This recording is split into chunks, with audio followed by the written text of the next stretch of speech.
تو جب آپ اس کو چینج کرتے ہیں، یہ بڑا اس کے لیے ایک ویژن چاہیے ہوتی ہے، اس کے لیے ایک ڈٹرمنیشن، ایک ریزولو، ایک ارادہ چاہیے ہوتا ہے، اور ہو جاتا ہے دنیا میں۔ اور ہم کتنے ملک جانتے ہیں جنہوں نے اپنے آپ کو ٹرانسفارم کر لیا، چینج کیا انہوں نے۔ تو پاکستان نے اگر چیلنجز 21ویں صدی کے میٹ کرنے ہیں تو ہمیں اپنا آپ کو چینج کرنا ہے۔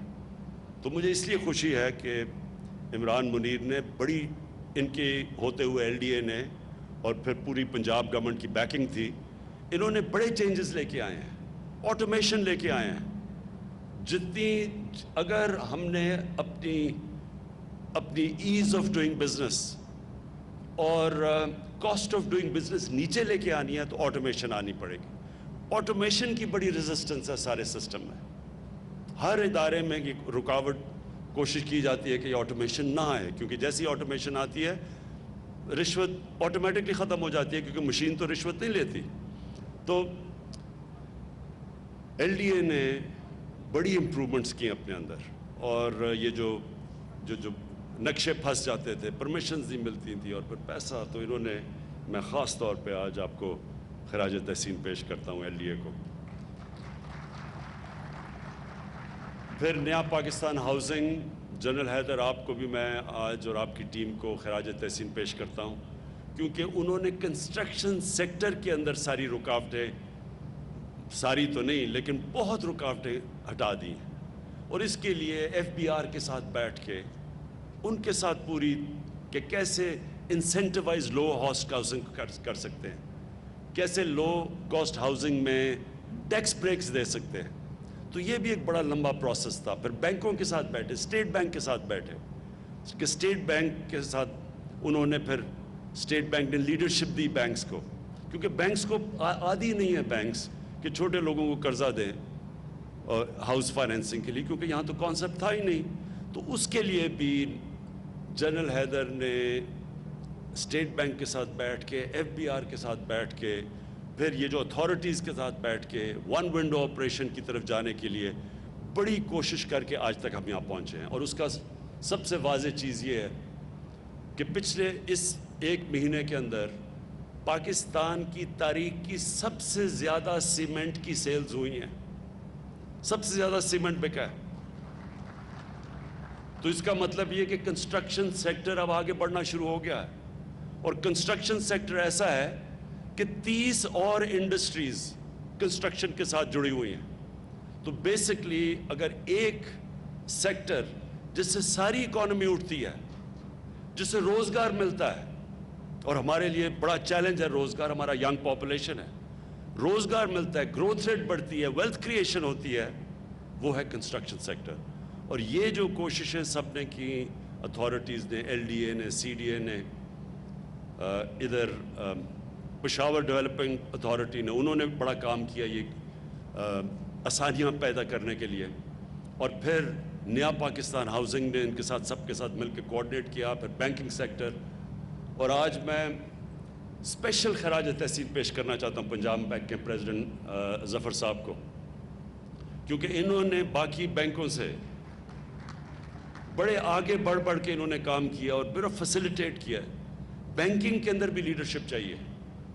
ہر بینک کا جو ہیڈ ہوتا ہے اس میں ویژن نہیں ہوتی، وہ تو یہ دیکھتا ہے کہ کس طرح میں نے نفع کمانا ہے، لیکن جو آؤٹ اسٹینڈنگ بینکرز ہوتے ہیں وہ یہ سمجھ آتے ہیں کہ جتنا آپ اکانومی کو گرو کروائیں گے تو سب کا ہی فائدہ ہوگا، بینکنگ کا بھی فائدہ ہوگا، کہ جتنی بڑی اکانومی ہوگی اتنا ہی بینکس کے پروفٹس ہوں گے۔ تو اس کے اندر کئی دفعہ بینک مینیجرز آسان راستہ لے لیتے ہیں، ڈپازٹس، گورنمنٹ کے ڈپازٹس رکھوا کے۔ تو کئی جو اب آؤٹ اسٹینڈنگ نظر آ رہے ہیں مجھے بینکس، جو کہ اب اکانومی کو اٹھانے کی کوشش کر رہے ہیں، اس میں سے بینک آف پنجاب سب سے آگے، اور میں پھر سے آپ کو خراج تحسین پیش کرتا ہوں۔ میں آخر میں جو بات کہنا چاہتا ہوں وہ یہ ہے کہ دیکھیں، ایک جب لوگ کہتے ہیں جی نیا پاکستان کدھر ہے، جی نیا پاکستان، مدینہ کی ریاست کیا کدھر ہے جی مدینہ کی ریاست، تو میں آپ سب کو بتانا چاہتا ہوں دیکھیں یہ نیا پاکستان اور جو ہم نیا پاکستان ماڈل کرتے ہیں کہ نبی صلی اللہ علیہ وسلم نے جو ایک ایسا دنیا میں مدینہ میں ماڈل بنایا تھا جس کے اوپر دنیا کا سب سے عظیم سویلائزیشن بنا تھا، وہ کوئی اصولوں کے اوپر بیس تھا، 2 اصولوں پہ تھا۔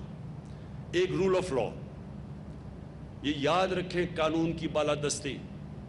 کبھی دنیا میں کوئی سویلائزیشن اوپر نہیں آیا جس کے اندر قانون کی بالادستی نہیں ہوئی۔ جب ہمارے نبی صلی اللہ علیہ وسلم نے کہا تھا کہ تمہارے سے پہلے بڑی قومیں تباہ ہوئیں جدھر طاقتور کے لیے ایک قانون اور کمزور کے لیے دوسرا قانون، یعنی کہ قانون کی بالادستی نہیں تھی۔ اور پھر انہوں نے دوسری بات کہی کہ میری بیٹی فاطمہ بھی اگر قانون توڑتی ہے اس کو بھی سزا ملے گی، کوئی قانون سے اوپر نہیں ہے۔ اور وہ بیسس تھا ایک چیز کہ جس کے اوپر ایک دنیا کا عظیم سویلائزیشن کھڑا ہوا۔ یاد رکھیں شروع میں آتے ساتھ ہی وہاں دودھ کی نہریں نہیں بہہ رہی تھی مدینہ میں، مشکل وقت تھا، بھوک تھی، غربت تھی مسلمانوں میں، خطرہ تھا، لیکن جو بنیاد رکھی گئی قانون کی بالادستی کے اوپر، انصاف پہ، رول آف لا پہ، وہ بیسس بنا ایک سویلائزیشن کا اوپر آنے کا۔ اور جو بھی سویلائزیشن اوپر آیا ہے وہ باقی لوگوں سے زیادہ اس سویلائزیشن میں قانون کی بالادستی ہوتی ہے۔ جو سب سے خوشحال ملک ہیں اسکینڈینیویا، ادھر آپ چلے جائیں کہ یورپین ملک، جرمنی، انگلینڈ چلے جائیں، سب سے زیادہ چیز یہ ہے کہ کوئی قانون سے اوپر نہیں ہے، وہاں کوئی پریولیج کلاس نہیں ہے، کوئی یہ نہیں کہہ سکتا کہ جی باقیوں کے لیے قانون ہے، میں تو قانون سے اوپر ہوں، مجھے تو ملک کا قانون ہاتھ نہیں لگا سکتا۔ تو ایک یہ ہے، اور اس کے لیے آج پاکستان میں آپ دیکھ رہے ہیں کہ پوری مکمل جنگ چل رہی ہے، بڑے بڑے مافیاز ہیں، پہلی دفعہ ان کو قانون کے نیچے لانے کی کوشش ہے، بڑے بڑے پولیٹیکل مافیاز ہیں، ان کو وہ ریزسٹ کر رہے ہیں قانون کا۔ اور یہ ہے اصل میں ڈیفائننگ مومنٹ پاکستان کا کہ انشاءاللہ جیسے جیسے ہم قانون کی بالادستی قائم کریں گے ایک معاشرہ آزاد ہو جائے گا۔ معاشرہ آزاد ہی تب ہوتا ہے، میریٹوکریسی آتی تب ہے جب قانون۔ اور دوسری چیز، انہوں نے ایک انسانیت کا نظام لے کے آئے تھے، فلاحی ریاست، غریب تھے، مسلمانوں کے پاس پیسہ نہیں تھا مدینہ میں، لیکن انہوں نے ایک انسانیت کا نظام لے کے آئے تھے۔ ایک ریاست نے ذمہ داری لی تھی اپنے کمزور طبقے کی، ریاست نے بنیادی ضروریات اپنے کمزور طبقے کی پوری کی تھی، پیسہ بھی نہیں تھا۔ تو ہم بھی وہ کوشش کر رہے ہیں۔ سب سے پہلے بہت بڑا ایک نعمت اس قوم کے لیے، غریب آدمیوں کے لیے، health card, health insurance, universal coverage, جو اب اس وقت پختونخوا میں سارے شہری کور ہو چکے ہیں، ہر گھرانے کے پاس ہیلتھ کارڈ ہے، کسی اسپتال میں جا کے 10 لاکھ روپے تک اپنا علاج کروا سکتے ہیں۔ یہ تو ڈیولپڈ ملکوں میں بھی یونیورسل ہیلتھ کوریج نہیں ہے۔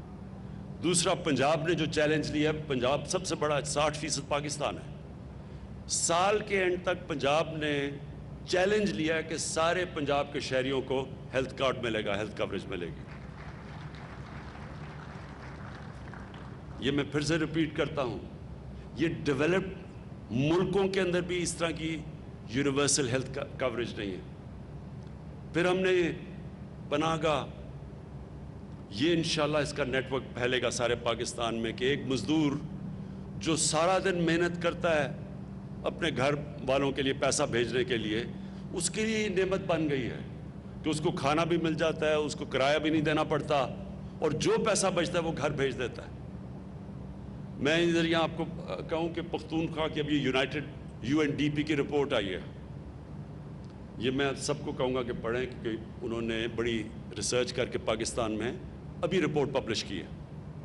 اس رپورٹ میں پچھلے 6 سال میں جس صوبے میں سب سے زیادہ غربت کم ہوئی ہے اور جس میں سب سے زیادہ ہیومن ڈیولپمنٹ ہوئی ہے، یعنی انسانوں کے اوپر انویسٹمنٹ ہوئی ہے، وہ خیبر پختونخوا ہے، جس کی وجہ سے ووٹ پڑی ہے PTI کو۔ کیونکہ اب تو رپورٹ آ گئی ہے کہ 2013 کے بعد جو گورنمنٹ کی پالیسیز تھی اس کی وجہ سے خیبر پختونخوا میں غربت بھی کم ہوئی اور ہیومن ڈیولپمنٹ یعنی انسانوں کے اوپر سب سے زیادہ سرمایہ کاری سب سے زیادہ پاکستان میں. اور ایک وقت پہ خیبر پختونخوا سب سے پیچھے تھا, وار آن ٹیرر تھی, تباہی تھی. آپ کو پتہ ہے لوگ وہاں سے چھوڑ کے پیسے والے لوگ اسلام آباد آ رہے تھے. تو اس صوبے کے اندر آج یہ ہے. تو ایک تو پناہ گاہ, ہیلتھ کارڈ, انشاءاللہ میں سنڈے کو ایک نئی سروس شروع کر رہا ہوں, کوئی بھوکا نہ سوئے. ہماری کچن جائیں گے, موو کریں گے غریب ایریاز میں اور ہم ان کو کھانا دیں گے 2 وقت کا, تاکہ لوگوں کو جو غریب علاقے ہیں ان کے اندر بھوک کسی کو نہ ہو. اور یہ انشاءاللہ سارے پاکستان میں یہ میرا نیٹ ورک, میری کوشش ہے پھیلانے کی. اور جو سب سے بڑا پروگرام اب ہمارا آنے والا ہے, اب تک ہم 75% 75% پاکستان میں ہمیں ڈیٹا آ گیا ہے. انشاءاللہ جون تک 100% پاکستان کا ڈیٹا آ جائے گا.